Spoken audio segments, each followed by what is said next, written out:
Hey guys and gals, and welcome to the AdoBlade channel. I am Adonis, and this is 10 things I wish I knew before getting into Whirlwind's Meet.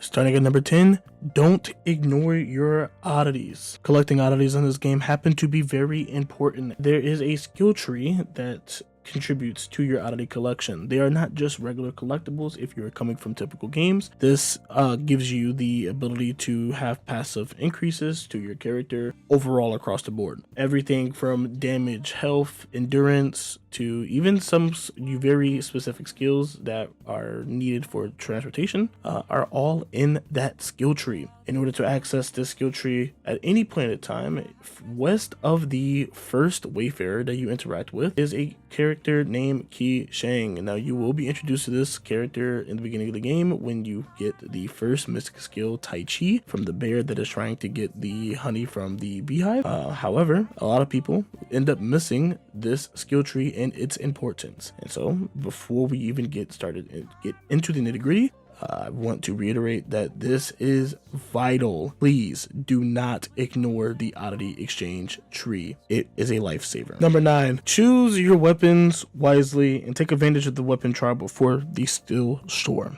Now, after a certain point of the story, you're going to encounter a campaign called the Still Shore. If you've seen any content of the Whirlwind's Meet at all so far, you will notice that the character may seem just a tad bit familiar. This character is going to be the boss named Heartseeker. When you first encounter Heartseeker, or actually right before you encounter Heartseeker, directly before going through the dungeon of the Still Shore, there's going to be a book that you will access, and it will have all the martial arts around the entirety of the Jianghu. And the moment you pick up the book, you will have access to all of the different martial arts all at once. See which ones you like the best. Take advantage of this. If you decide to skip it now, it won't be that bad, because when you go to encounter the actual boss Heartseeker, right before the boss, the game allows you to choose one of these weapons. Keep in mind though that when you choose one, even if you choose the one that you are already using, you will only be able to use that one weapon. You will no longer have access to your other weapon slot until after you defeat the boss. And this will happen anytime if it is your first time completing this boss fight. Any subsequent boss fights will not have the same restriction, as this will be the only time where you will be able to have access to it. With that being said though, there will be opportunity for you to be able to select a free weapon, free martial arts of your choice eventually. I want to try to limit as much spoilers as possible so that way you can enjoy the game yourself. Number 8, do not waste your jade. Drawing for cosmetics is kind of a waste in this game, considering that Chinese version of the Whirlwind's Meet has been out for over a year now. We kind of know what to expect during the upcoming cash shop updates, and two things. One, cosmetics in the cash shop will be permanent. They will not be a timer or duration rotation at all. So the cosmetics that you see right now will remain in that shop forever. They will never leave, but they will always be there. Any subsequent cosmetics also added to the shop as well are the same exact way. Only thing, and there is a caveat, the only thing that is technically temporary would be the drawable cosmetics, but from what I've heard, these cosmetics are available for you to have after the drawing period, and they will be able to be buyable in the cash shop. So that is why it is just not really that worth it to go the drawing route, as these outfits typically tend to be mediocre as well, on top of being able to have access in the future. And that's all I will say about that. There will be a merchant shop, will be accessible from a plethora of different merchants around the Jianghu. This merchant will then sell the Moral Chant Inner Way, and we will get into Inner Ways shortly, but that Inner Way, most of the pages to unlock it is only accessible by purchasing through the merchant, and it does cost jade. This Inner Way is pretty valuable. I don't think it will be wise for anyone to ignore it. I think it would be better for you to have it than not have it at all. With that being said, moving on to number 7. Exploration is key. Listen to me when I tell you this, that everything that you see, interact with. Everything that you can pick up, pick it up. Do not ignore anything. Now, if you are wanting to enjoy the story, I totally understand that. So I would recommend that you play the story at your own pace, specifically on your way to each individual waypoints or anything like that of the sorts. Collect all that you can. Do not ignore the oddities. The oddity skill tree, as I mentioned in number 10, is very extensive, and each separate region gets its own talent tree that you will have to unlock. Do not ignore them. Otherwise, you could end up having to spend later on in the game having to deal with an interactive map that doesn't exist at the moment, trying to figure out which oddities you have missed, as you require all of them in order to completely max out the talent tree.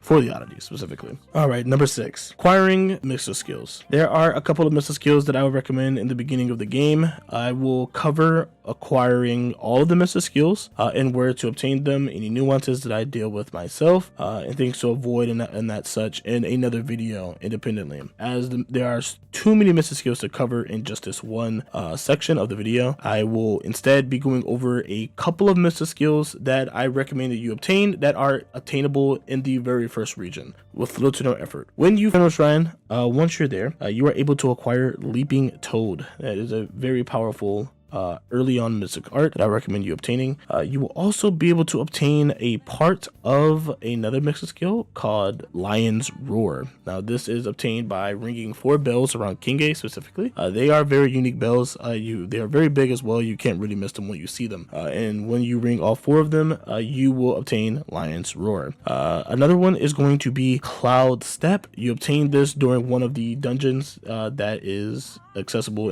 during the open world. And lastly, Guardian Palm, which is accessible by doing a quest given by a monk. All right, now we're going into number 5, Breakthrough. So Breakthrough is pretty general. It applies to pretty much everything in the game. Everything has a breakthrough. It is just simply increasing the tiers of that specific item that you're breakthroughing, and each item that gains a breakthrough ends up getting additional skills. Weapons in particular end up getting bonuses to their damage and to the effects that the weapons typically apply. Your inner ways all have different tiers of things. For a perfect example of this would be the inner way that you obtain called Sword Mirth, which is specifically for the nameless sword. Now, when you use Sword Mirth more specifically, while you have the key shield present, you are able to, when you use a charge attack, it will send out a energy blade. As you advance this specific inner way, you are able to send multiple of these energy blades out at once, and that will allow you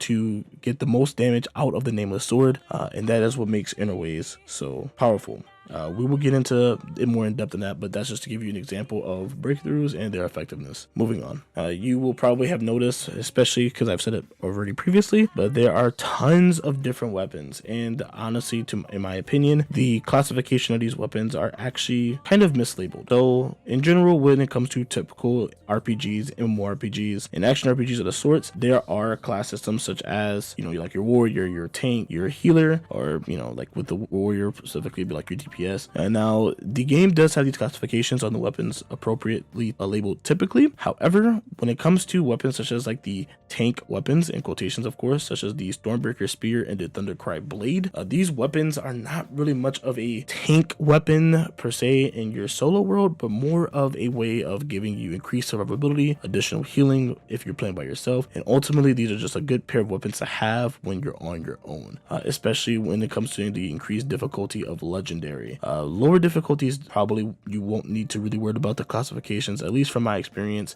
If you do, I will take warning of what I previously said then.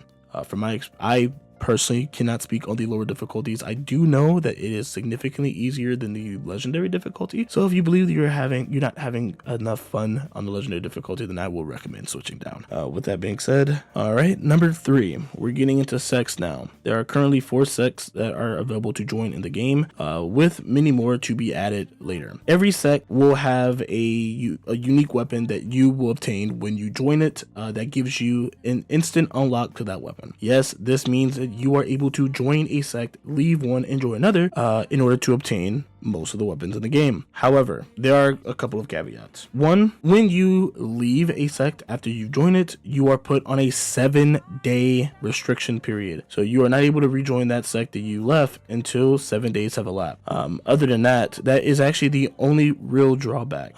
Your sect points that there's these currency that you obtain through doing sect related activities that are actually universal. They're not specific to a sect, so you obtain these even while you are sectless. And the only caveat to being sectless is that you need to be in a sect in order to obtain these sect specific rewards, such as the cosmetics that are available. However, sectless also has their own cosmetic that you're able to obtain as well, so you're not really missing out on much for them. The cosmetics for each individual sect are unique to that sect and also share its specific type of, they share the idea of that sect.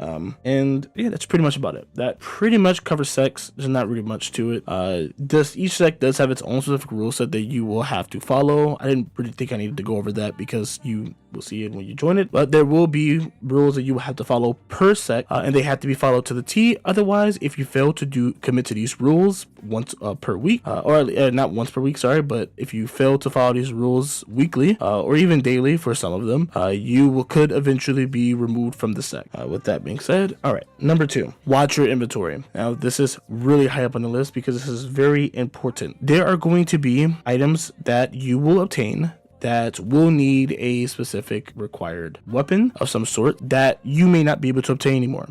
You want to both retain old weapons, but also at the same time manage your inventory. Where Winds Meet does have an inventory system that is about 150 spaces. I believe this if you have the battle pass as well, though I just happen to have it.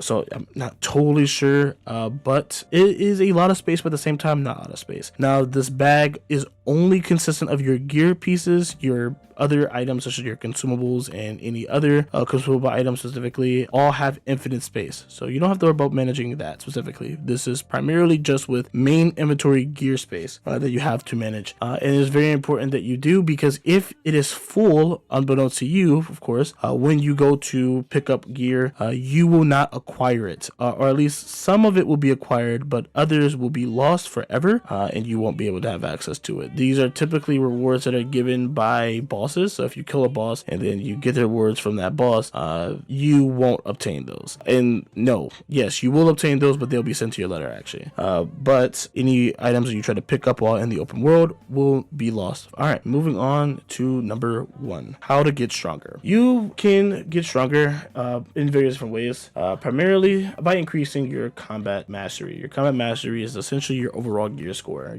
but this is manipulated by everything that you do, even down to the professions. So I know that I didn't mention in professions, but there is 2 professions that are out right now with later to come in the form of healer and scholar, and you are able to unlock those by its own specific unique quest that is very easy to follow, and you will see it in your journal. With that being said, everything increases your combat mastery. This includes the acquisition of mystic skills, your leveling up of the mystic skills, as well as the inner ways, your breakthrough of the inner ways, acquisition of weapons such as the martial arts, and your level in each individual martial arts as well. All of these factor into you being able to have high combat mastery. So there is a way for you to be able to determine where to access or where to see what it is that you're lacking in. Specifically in the development guide, they have a pie chart specifically to show you the things that you need to prioritize in order to increase your martial mastery to its highest possible for your level. Also increasing your main level also increases your martial mastery as well, so be eyeful of the breakthroughs. And that is going to conclude 10 things I wish I knew before getting into Where Winds Meet. Anything that I did not cover in this video will be covered in future content, so stay tuned for that. Leave a like, comment down below for any future ideas, anything that I may have missed, and do best believe that I will make sure to do my diligence to cover them in the future. Also, subscribe as well because it helps the algorithm, and see you guys on the next one.